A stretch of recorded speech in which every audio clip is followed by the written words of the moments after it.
Today we are making a salmon and Chinese broccoli poke bowl, and we're doing a miso sauce to glaze that salmon. We're going to serve that with some jasmine rice, and these poke bowls have become really popular at a lot of different restaurants. It's easy to make for a quick weeknight dinner, and it's delicious and usually really healthy. So I'm super excited to share this recipe with you. It's going to be a quick recipe. So what I have first, I have 5 cloves of garlic. We're going to pop and chop that garlic, and then I'm going to talk about the Chinese broccoli.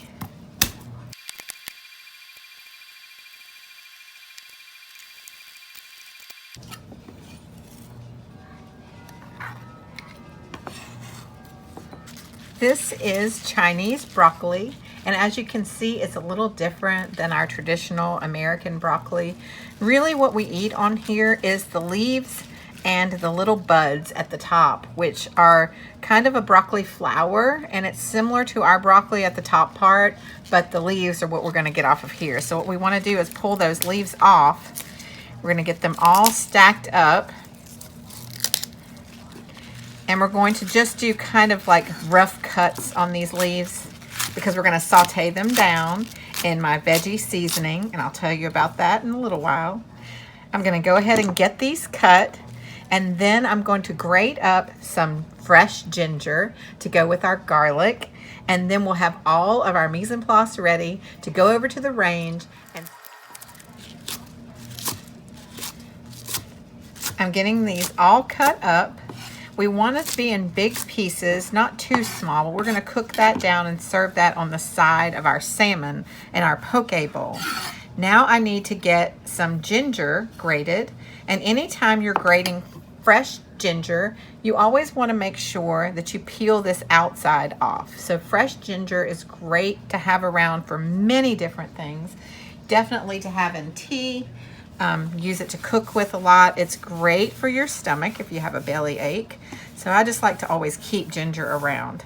So what we're going to do with this ginger, some people like to peel the outside edge with a spoon. I just find it easy just to cut it with the knife because we've already got the knife, and that's usually what I use. Get this very outside edge off, and then we're going to cut the ginger up really small, just like we cut up the garlic. We want them to kind of be the same size.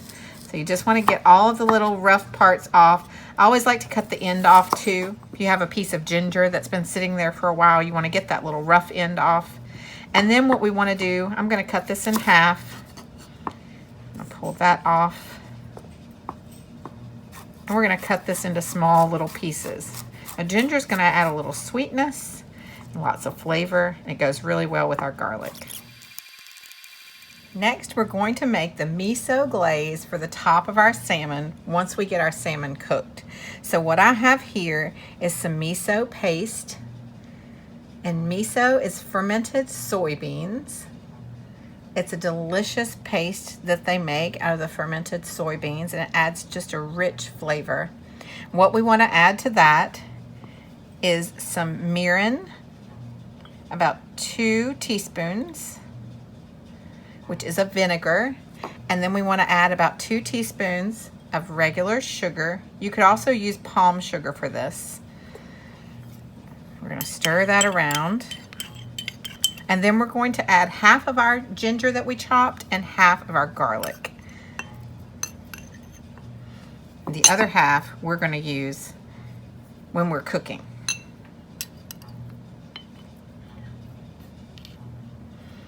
All right, we're going to stir this around and let this hang out for a little while. This is going to go on our salmon when we're done. We'll glaze it a little bit as it cooks, but we're going to use it to top it afterwards. And so now we're going to head over to the range. We have all of our mise en place ready. We've got our chopped onions, we've got some toasted sesame, we've got the garlic, we've got the ginger, we've got our miso sauce, and we've cut up our Chinese broccoli, and the salmon is waiting for us. I'll see you at the range. Time to cook off our salmon and get our rice going. So I have a pot of water on to boil. It's almost boiling. I'm going to add 2 cups of rice to this water.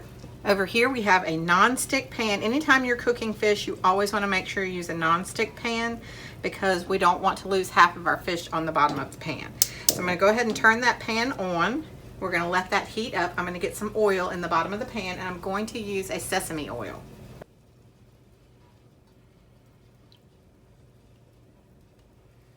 The first thing we're going to do in our pan is we're going to go ahead and get our garlic and our ginger cooking, sauteing in the oil.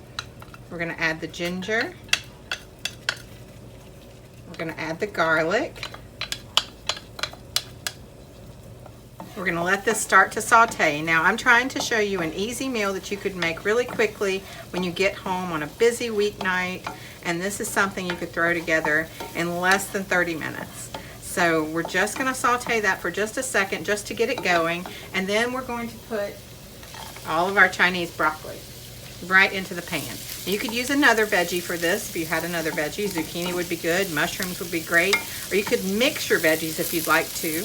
You don't have to just do one, but today we're doing the Chinese broccoli, and we're just going to saute it for just a few minutes. It takes about 2 to 3 minutes to cook fully.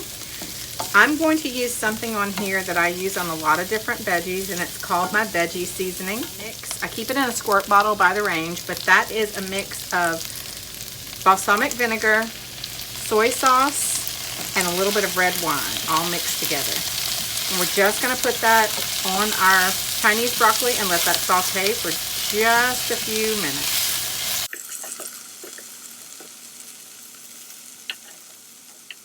Our water is boiling, and we're going to go ahead and add 2 cups of jasmine rice. Jasmine rice, you put 1.5 cups of water for every cup of jasmine rice. So we have 3 cups of water in there. I'm doing 2 cups of rice. Once you get the water into the pan, you want to stir it. Then we're going to salt the water. We're going to add 4 tablespoons of butter right into the pot like that, and we're also going to add half of our green onions that we chopped up. We're going to let that come back to a boil, and when that comes back to a boil, we're going to cover it. Now our Chinese broccoli is done. We want to get it out of the pan. I'm going to go ahead and turn the pan off. We're going to get it out and let it hang out. We're going to leave it on the range so it'll stay nice and hot. And we're going to get our salmon cooked in this same pan. All right, our pan is ready now for our salmon to go in. And all we want to do is sear off our salmon. Our rice has come back to a boil. So what we want to do is put a heavy lid on top of that pot. We're going to turn that down to a medium heat. And we're going to set a timer for 12 minutes exactly. Perfect rice every time. All right, I'm going to turn my pan back on for the salmon. I'm going to let that heat up. We're going to put a little bit more of the sesame oil.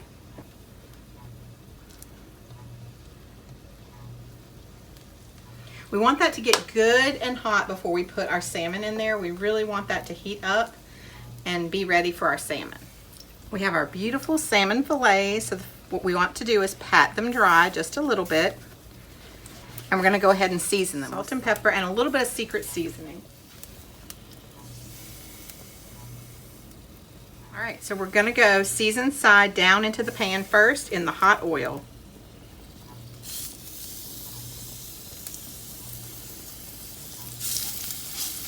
You can see this is skin on salmon. You can do either one. We're going to crisp up the skin at the very end. Now we don't want to cook our salmon all the way through. We want it to kind of be rare in the center.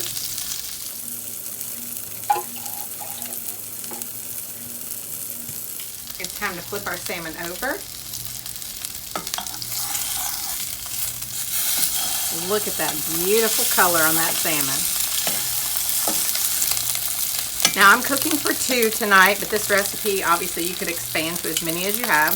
You just want to make sure that everybody gets at least a 4-ounce portion of salmon. They may want a little bit bigger portions. That's completely up to you. But you want to make sure that you sear off that outside of the salmon and get that nice coloring on it. And then we're going to cook it, like I said, to a rare. If you want to cook it all the way, you can do that also. We're going to sort of baste our salmon with our sauce.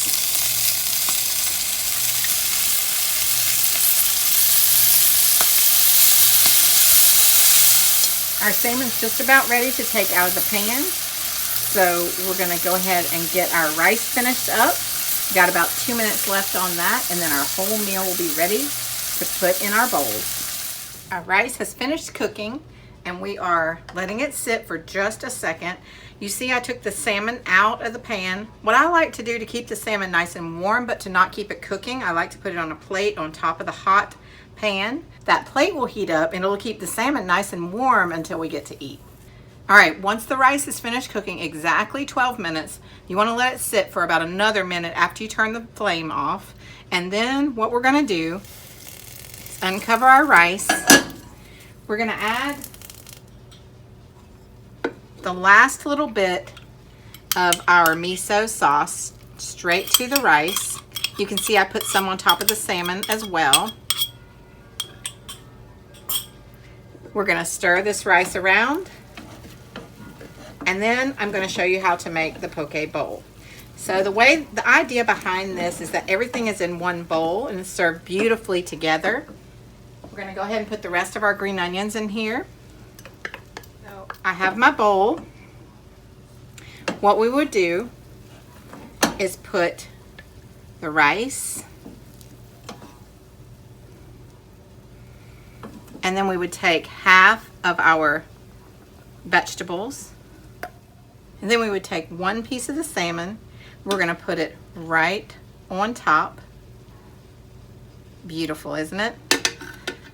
Now you could drizzle a little more of the sauce if you saved some of the sauce for the top. We also have some toasted sesame seeds to sprinkle over the top. And then your meal is ready. You have a poke bowl that's all together. All the flavors are going to blend together, and it's a beautiful meal. Thank you for joining me. Make sure that you subscribe and click the link below to like, and definitely share this video with all of your friends. See you next time.